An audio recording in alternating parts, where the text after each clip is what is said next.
amigos. So today we have a different video, so it's shoe review turn.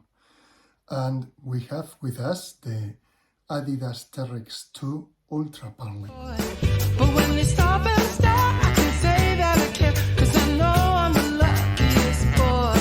You're my heavenly darling little angel, and I feel like I'm up on cloud nine, like the birds in spring. I just got up. So these were actually, as you could see in my video, link up there in my 2021 shoe rotation, no for me, but it was actually the first shoe that I bought in 2021 when I started to run. And the main reason was I had my old Adidas Boost just completely wasted, so these may have, I don't know, 1,500 kilometers, and of course the sole was completely gone. The midsole was again dead, so I needed a new trainer, and I was very happy with the Adidas, so I looked for the Adidas lineup, and many people recommended the Terrex line of running shoes for trails. And where I live, and remember I started to run in January, was trail, some asphalt, but a mix of trail, lots of parks, and it was very muddy. So I thought, okay, let's go for something a bit more grippy with a nice traction.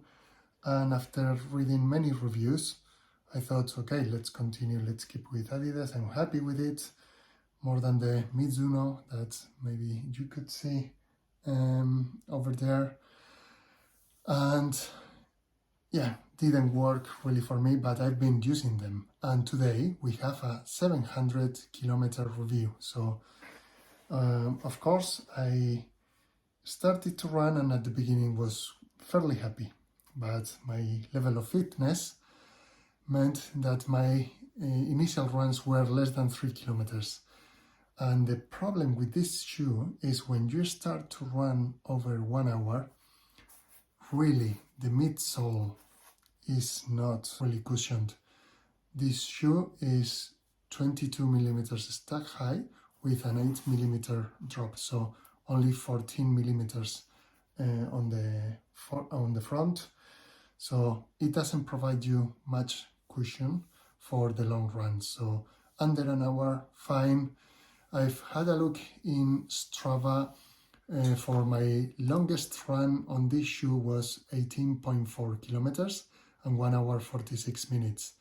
I did another one, 1 hour 45 minutes, and then a few, 1, 2, 3, 4, 1 hour 30 minutes mark, one run on 120, then a couple of 115, and then it's 3, 110, 1.8, and the rest are under 1 hour. So 96 runs in total on this shoe, but only maybe a handful over the 1 hour.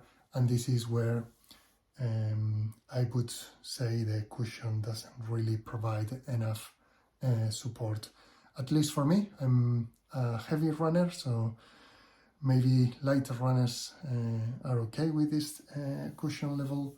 I'm now 84, 86 kilos, and I'm 1 meter 90 centimeters tall, so I'm a big guy and I need more cushion, so it doesn't really work for me. That's one point on the cushioning. The second point, responsiveness. It just and even this is not the normal Adidas Boost technology, is the new light striped material that in theory offers a bit more responsiveness, but if you can see here, it has 2 layers. So one is the light strike material, but this is a bit harder, a bit firmer, and I don't know, it's not as soft, bouncy as my other Adidas shoes when they were new, of course. And it doesn't provide either energy return. So for easy recovery pace, it's okay. For tempo and threshold level, it just lacks that pop, that responsive. I think there's better options out there. But apart from that, so is for a trail shoe relatively light, not the heaviest. So I think in a 10.5 size, which is my size, is 300 grams. So yeah, it's okay. Not the heaviest, not the lightest. The upper is very stretchy. It's made of an upcycled plastic. That's why recycled ocean plastic called Parley, and it's the color very stretchy, so you put your feet in really nice and easy just to get in and run. So once you lace up and adjust the tightness, it's just like a sock, and the locking, for me, it worked perfectly fine. But as I said, the main issue for me is not enough cushion for runs over 1 hour, 1 hour 15. That's lack the pop, the responsiveness of other shoes for more than easy pace. And in terms of quality, I have to say, Adidas, this is where you did a really good job. The Continental sole is very good for trails, but as I don't know if you can appreciate, it's almost as new. So I think this could, in terms of outsole, last, I don't know, 3,000 kilometers. It's like day one. Of course, there's some areas, for example, right here for fruit, where I strike, is a bit more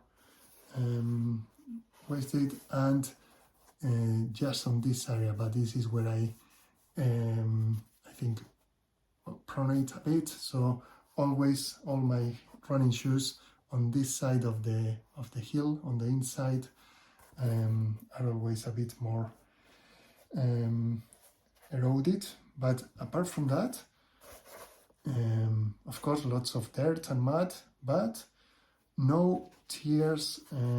All the joints, there's nothing.